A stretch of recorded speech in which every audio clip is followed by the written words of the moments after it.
మంచిర్యాల జిల్లా మందమర్రి ఏరియాలోని గనులు పలు డిపార్ట్మెంట్ కార్మికులు సమ్మెలో పాల్గొన్నారు. 29 చట్టాలను రద్దు చేసి 4 లేబర్ కోడ్స్ అమలు చేసే విధానాన్ని నరేంద్ర మోదీ ప్రభుత్వం వెనక్కి తీసుకోవాలని డిమాండ్ చేశారు. ఈ నిరసనకు జాతీయ కార్మిక సంఘాలు మద్దతు తెలిపాయి.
నరేంద్ర మోడీ ప్రభుత్వము మరి లాస్ట్ టైం గెలిచినప్పుడు పూర్తి మెజార్టీ తోటి మరి యొక్క 4 లేబర్ కోడ్లు 29 చట్టాలను మరి రద్దు చేస్తూ మరి 4 లేబర్ కోడ్లను ఈరోజు మరి దేశంలో అమలు చేస్తున్నది.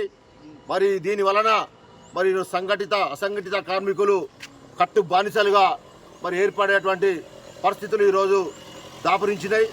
మరి దీన్ని రద్దు చేయాలని చెప్పేసి ఈరోజు అన్ని జేఏసీ సంఘాలు అన్నీ కూడా ఈరోజు మొక్కని ధైర్యంతో ఈరోజు ఈ యొక్క సమ్మెలో మరి సూచన మేరకు ఇవాళ సింగరేణి వ్యాప్తంగా సింగరేణి బొగ్గు బలం కాపాడుకోవాలి, దేశవ్యాప్తంగా బొగ్గు పరిశ్రమలను కాపాడుకోవాలని ఒక ధ్యేయంతో లక్ష్యంతో ఇవాళ జేఏసీ మరి నాయకత్వం